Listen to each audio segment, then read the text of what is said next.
میری سہیلی کی موت کو 1 سال ہو گیا تھا۔ اس دن کے بعد سے اب پھر سے کوئی بھی اپنی بیٹی کو اس گاؤں میں بیاہنے کے لیے سوچنا بھی نہیں چاہتا تھا۔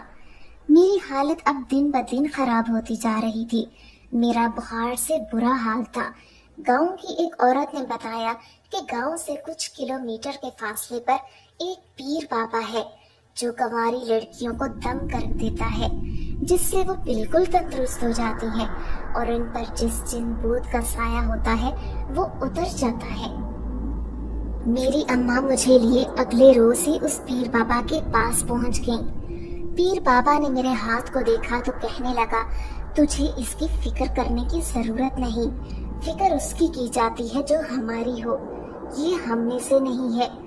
اماں کو میری پیدائش کا وقت یاد آ گیا تو وہ اور گھبرانے لگی۔ انہیں اس عورت کی کہی ہوئی بات یاد آ گئی تھی، اس نے بھی یہی الفاظ کہے تھے، لیکن مجھے پیر بابا کی بات سمجھ نہ آئی۔ میں نے حیرانگی سے پیر بابا کی طرف دیکھا۔ ان کی بات سن کر میرے پیروں تلے زمین نکل گئی جب انہوں نے کہا، برگد کا پیڑ تیرے لیے ہی بنا تھا، اب تو اس پیڑ کے پاس گئی ہے، اب تیرا گاؤں تیرے بعد اپنی بیٹیوں کی شادیاں سکون سے کر پائے گا، اور جتنی جلدی ہو سکے اس بچے کو گھر سے نکال دو، وہ عام انسان کا بچہ نہیں ہے۔ پیر بابا کی بات سن کر مجھے شدید حیرت کا جھٹکا لگا تھا۔ میری اماں تو خوف سے تھر تھر کانپنے لگی تھی۔ میری اماں تو حیرانگی سے مجھے دیکھنے لگی اور مجھے لیے گھر لوٹ آئیں۔ میری اماں نے مجھ سے برگد کے درخت کے بارے میں پوچھا تو میں نے انہیں سب سچ بتا دیا کہ میں وہاں اکثر جایا کرتی تھی اور یہ بچہ بھی ندی کے دوسری طرف بنے جنگل سے لے کر آئی ہوں۔ میری اماں کا سانس اکھڑنے لگا تو انہوں نے مجھے سختی سے منع کر دیا کہ اب میں کبھی بھی اس پیڑ کے پاس نہیں جاؤں گی، لیکن مجھے عادت ہو گئی تھی۔ میں نے تو سوچ لیا تھا کہ کچھ بھی ہو جائے میں ندی کے پاس تو ضرور جاؤں گی اور رات کے اندھیرے میں وہ بچہ اٹھا کر اماں گاؤں کے بڑے سے پلاٹ میں پھینک آئی جہاں لوگ کوڑا پھینکنے جاتے تھے۔ میں نے اماں کو بہت روکنا چاہا مگر انہوں نے ایک نہ سنی اور کہنے لگی، تم نے گھر میں جن کے بچے کو بنا دی ہوئی ہے تو ہم سب کو کسی مصیبت میں مبتلا کرو گی تم۔ اب اماں مجھ پر سختی کرنے لگی تھی۔ مجھے میری بہن کے ساتھ باہر جانے کی بھی اجازت نہیں تھی۔ میں گھر میں قید ہو کر رہتی تھی۔ ہر وقت اس پر نگرانی کی جاتی کہ میں کہیں اس پیڑ کی طرف نہ چلی جاؤں۔ کئی روز اماں کے ڈر سے میں گھر سے نہ نکلی۔ اماں اب مجھے سمجھاتی رہتی تھی کہ میں جوان اور کنواری ہوں، مجھے اب ایسی جگہوں پر جانے سے احتیاط کرنی چاہیے جس پر جن عاشق ہو جائیں وہ پھر کبھی نہیں چھوڑتے، ایسی لڑکیوں کی شادی نہیں ہونے دیتے، اور اکثر شادی ہو بھی جائے تو بھی وہ اس کا پیچھا نہیں چھوڑتے، اس کی زندگی برباد کر دیتے ہیں، اس کی اولاد کو قتل کر دیتے ہیں، اس کا جینا محال کر دیتے ہیں۔ مجھے ان سب باتوں پر یقین نہیں تھا، اس لیے اماں کی باتوں کو نظر انداز کر دیتی تھی۔ ایسا بھلا کہاں ممکن ہے؟ جنات کی اپنی دنیا ہے، وہ اپنی زندگی میں مگن ہے، اور ہماری اپنی دنیا ہے، ہم اپنی دنیا میں مگن ہیں، ان کا ہم انسانوں سے کیا لینا دینا؟ میری طبیعت سنبھل نہیں رہی تھی، مجھے بہت تیز بخار تھا جو کہ کسی طور بھی کم نہیں ہو رہا تھا۔ کبھی کبھی میں بخار کی شدت سے بے ہوش ہو جاتی تھی اور کتنی دیر تک مجھے ہوش نہیں آتا تھا۔ اب تو سب پریشان رہنے لگے تھے۔ میری جڑواں بہن میری فکر میں آدھی ہو گئی تھی۔ اماں ابا کو ہر بات پر ایک ہی بات کہتی کہ یہ اسی برگد کے درخت کی نحوست ہے جو میری بیٹی پر پڑ رہی ہے۔ ایک روز ابا شہر گئے، واپس آئے تو اماں کو ایک تعویذ دیا اور بولے رات سوتے وقت اس کے گلے میں ڈال دینا، اس پر اگر کوئی سایہ ہوا تو وہ ٹل جائے گا، پھر اسے کبھی بھی تنگ نہیں کر سکے گا۔ ابا ہر روز مجھے کسی بابا کا تعویذ لا کر دیتے اور وہ میں گلے میں پہنے بے ہوش ہو جاتی۔ دوسرے ہی دن اماں نے وہ تعویذ پہننے کو بولا تو میں تعویذ پہننے سے انکار کر دیا اور بولی کہ میرا اب دل نہیں کرتا کہ میں ندی کے پاس جاؤں، میں اب کبھی بھی اس طرف نہیں جاؤں گی۔ یہ سن کر اماں مطمئن ہو گئی تھی۔ اماں کو تسلی ہو گئی تھی۔ میں نے بھی اماں کو دکھانے کے لیے ناٹک کیا تھا اور کئی روز درخت کے پاس نہیں گئی تھی۔ اور ہر وقت اس درخت کی برائی کرتی رہتی تھی۔ یہ کہتی تھی کہ مجھے اس درخت سے خوف محسوس ہوتا ہے۔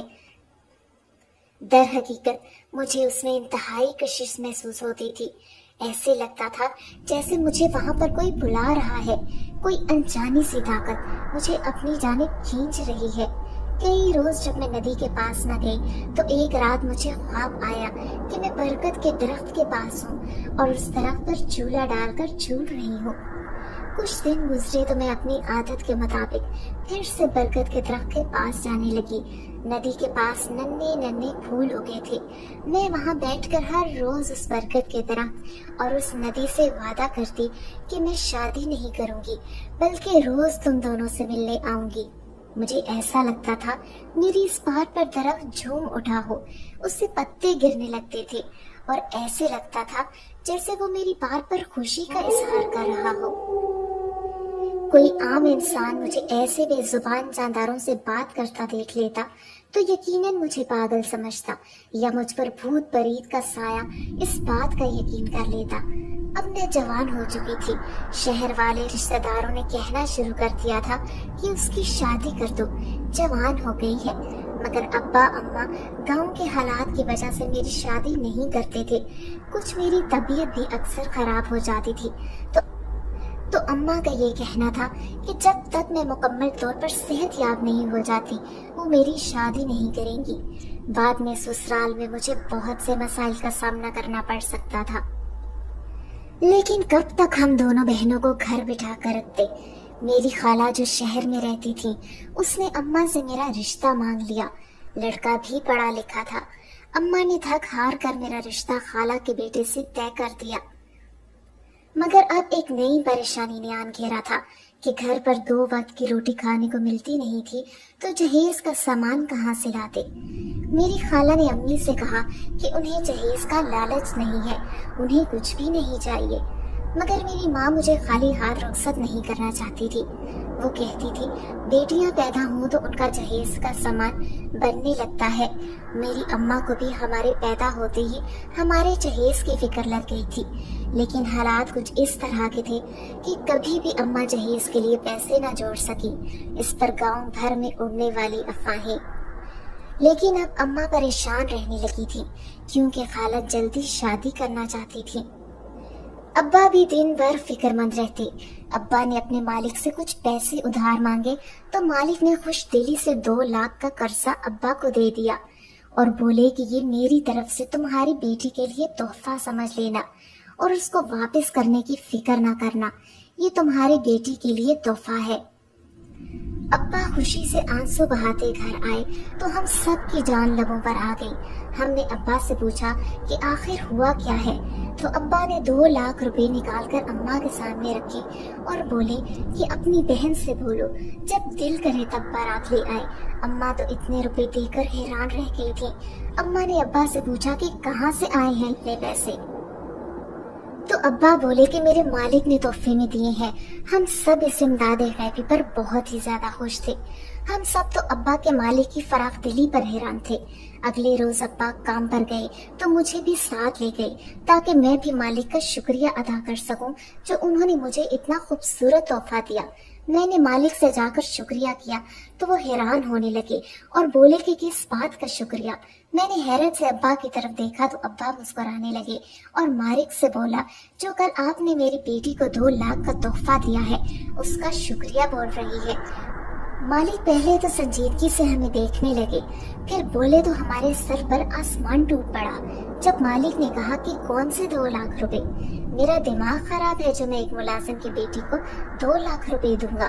ابا کی تو حیرت سے آنکھیں پھٹی کی پھٹی رہ گئی جب مالک نے کہا کہ کہیں تم نے میرے پیسے چوری تو نہیں کیے۔ میرا تو خوف سے وجود کانپنے لگا تھا۔ ابا پر الزام لگایا جا رہا تھا۔ ابا رونے لگے اور کہنے لگے کہ مجھے معاف کر دے، میں نے کوئی چوری نہیں کی۔ مالک نے اپنے خاص بندے کو بلایا اور بولا کہ اس کی تجوری چیک کرے، کہیں اس میں سے پیسے کم تو نہیں ہوئے۔ ملازم نے جیسے ہی پیسے چیک کیے، پیسے پورے تھے۔ مالک نے ابا اور مجھے گھر سے جانے کو بولا۔